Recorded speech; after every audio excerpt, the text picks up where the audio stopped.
Mike Brennan, and once again, we're not really broadcasting live, but we are recording live, and the date today is October 14th. And we're in the middle of Cybersecurity Awareness Month, so the first two guests that we had on the show were really focused on cybersecurity. This one will be a little bit different. We have Nando, Nando Felten, and the community manager for Google Code Next. And I have to attribute him to Terry Bean. I was not familiar with Nando. And I guess I'm real curious to know what it is that Google Code Next does. Why don't we start with that?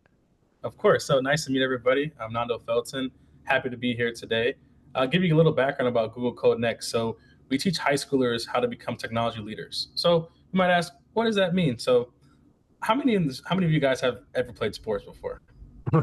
Oh, yeah, yes. Okay.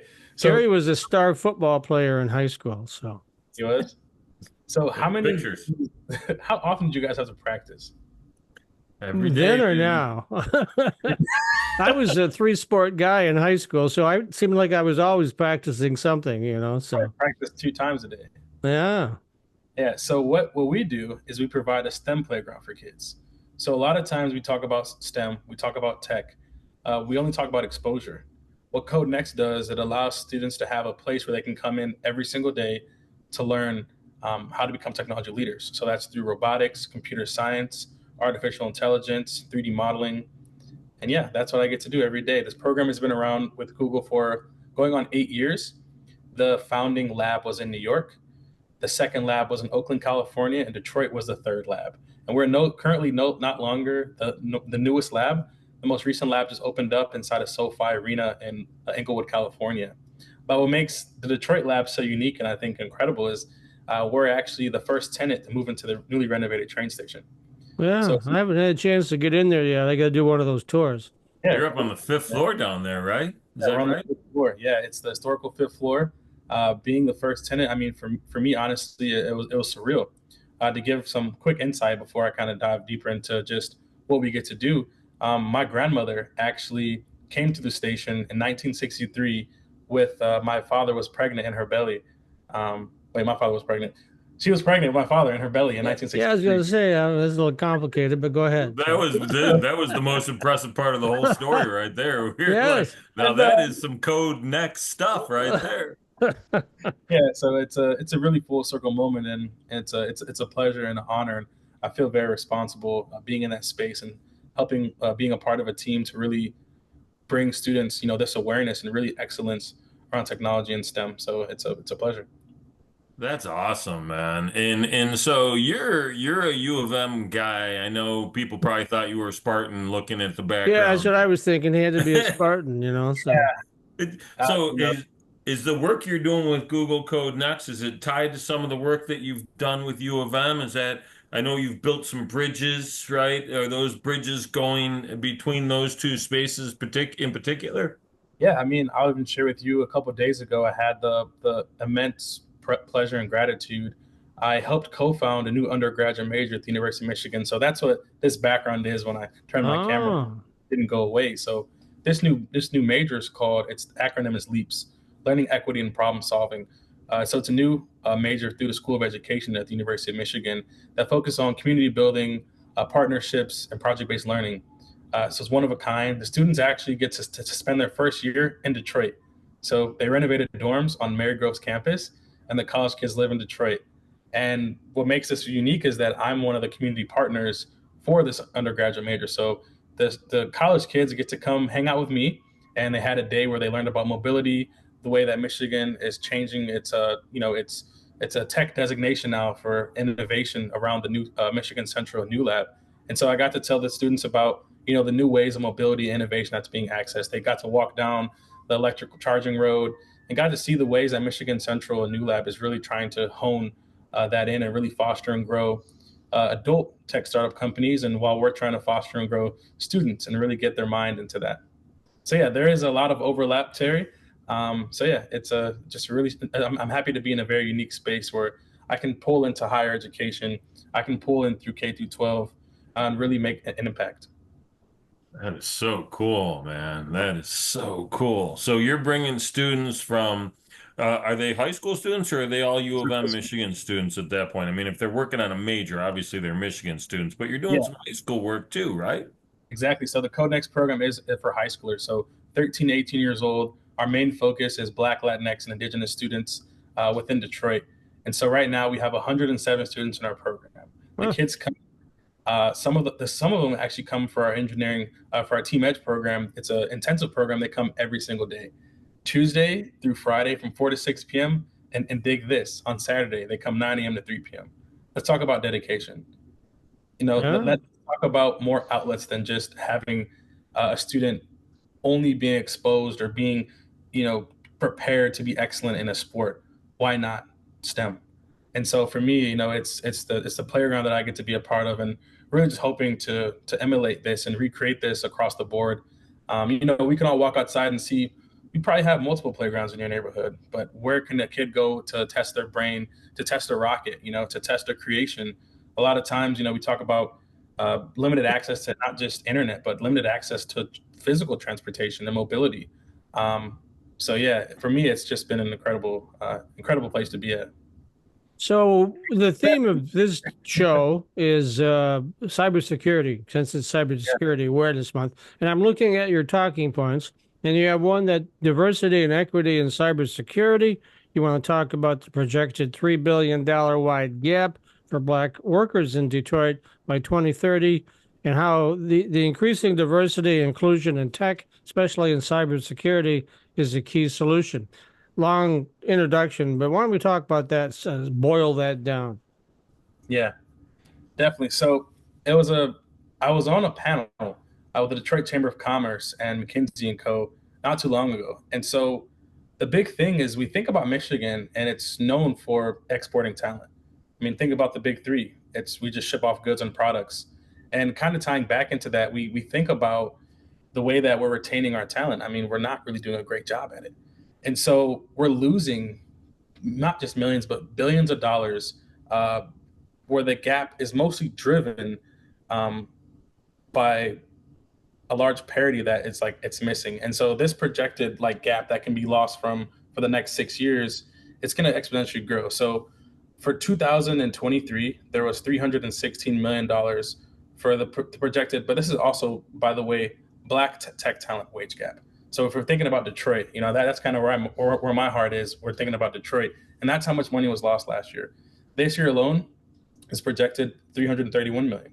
So it's going to grow at a 40% increase every single year. So by the time 2030 rolls around, we're looking at almost $500,000 of impacted jobs lost in tech by Black, for Black people. So not even being inside of these programs. And so for me, what I'm able to do is, like I said again, is really find ways to not just expose these students, but to create pipelines and curriculums that's sustainable.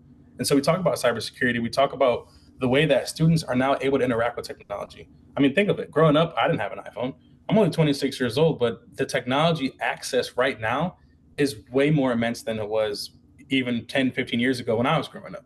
Students have access to a lot of data, a lot of knowledge, and they don't know what they can do with it. And so for the cybersecurity aspect of it as well, just the job retention is not knowing where they can see themselves. And so the last caller we had on spoke a lot about, representation, seeing themselves there. And if you look across the board, I mean, I was able to intern at Ford Motor Company for 2 years doing advanced solid state battery research. And while I was there, I looked up, I'm a young Black guy. And in this, at that time as a kid, I didn't really see anybody like me. There was, I believe Dr. Kenneth Washington was there, but he was the only Black person that sat inside of the Research and Innovation Center besides me, a young intern. And so representation is huge because, and then we think about the amount of teachers that are actually teaching this. In Michigan, computer science is not a requirement to be taught as a part of the curriculum. And Hmm. so then we also think about how many students are actually going to fulfill that type of degree, a STEM degree, a computer science degree, and most of them leave. And so if we think back about Detroit, we think back about Michigan, historically, like I said, we're known for exporting talent, and we haven't really done the do proper to keep talent here. And then again, representation, it's a big thing as well. So if we can't create these pipelines for this ecosystem, I mean, there's no way that we're going to be able to continue to push talent in. So that's kind of where I feel like it's very important to step into the K through 12 area and say, hey, look, how do we get a return on our investment? And that's one thing I do. I get to pull on these big industry guys. I get to pull on Google. I get to pull on Ford. I get to pull on Michigan Central and say, hey, what are we doing for these kids? Because if this is what we're going to have in 15 to 20 years, they're the ones that are going to run these companies. They're the ones that are going to be able to maybe fly cars one day in the city. This is going to be their world. So why are we leaving their voice out of this? Mm. Yeah, the one thing too I've been covering technology since 1981 when I worked in Silicon Valley. I was in the newspaper Punch business. cards, baby. Punch cards. But that's it. I was in the newspaper business for 20 years. But one of the things that I've noticed when I've come back to Michigan is you get a lot of people that exit and go to the East Coast or West Coast or Chicago. But when they try to buy a house, they go, hell with this. And so then they come back to Michigan when they're ready to start having a family because unless you're living in Ann Arbor where the house prices are obscene, but the rest of the state, heck, Grand Rapids, you can get a nice house for $250,000, you know? So do you think that's going to play into it, or don't you want to see them leave to begin with? Yeah, I mean, I myself, I was able to have the opportunity to stay in Michigan when I graduated. And so 3 years ago, I was 23 years old, bought my first property um, in Detroit. And so for me, that was incredible. I saw in college, I was like, wow, I'm paying a lot of money. Had a scholarship, honestly, but a lot of money was going towards rent. And I look and I was like, wow, I could have bought a house while I was in college. And so for me, my friends who live in New York or right now I'm visiting in Chicago, they're paying exponentially higher in rent. Like that, they're paying half of their income. Half of it's going to taxes, another half is going to their living. So yeah, I think that is going to be a big. I mean, there's if you think about it, there's more abandoned houses than there are homeless people in Detroit. Yeah. So there's room. There's lots of room. I mean, at the time, the population was more than double of what it is right now. So there's tons of room and tons of space, and we want people to not just to stop leaving, but also to come back and find opportunity here. Well, that's the interesting thing about how they compensate, right? It's obvious that people earn higher salaries in different parts of the country, but those higher salaries are adjusted to offset the higher cost of living that we don't have here. So, we get blinded by the salary without actually thinking about how much does it actually cost to live somewhere. Well, how much is the money that you keep versus the money that you spend? And I lived on the West Coast for 10 years and I lived on the East Coast for five. And and that was a long time ago when it was expensive. God knows what it is now. I think I'm hearing like efficiency apartments in New York going for $4,000, $5,000 a month. Really? You Can you know, so imagine? Can you imagine? Yeah, and the elevator's broken, so take the stairs. that's it. Enjoy. Get your exercise in. So. Well, listen, I sure hope, Nando, that you and Tamara have a conversation. I hope that you two figure out a way to work together to make sure that computer science is part of the curriculum for high school and that, we say STEM is important. Let's put our money where our mouth is and prove that it is. And then if y'all could do something for some of the marginalized people that you're both representing inside of the tech space to help that population grow, to help that equity show up.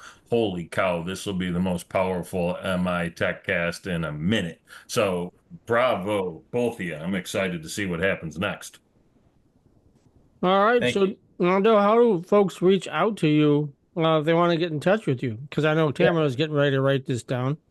Yeah, so the best way to reach me would be LinkedIn. So Nando Felten, Nando. Last name is Felten, and I can give my email. Can I do that? Yeah, but whatever you want, however you want people to reach you. Yeah, I'll give out my work email. So it's my last name, Felten at google.com. Not Gmail, like at google.com. Got it.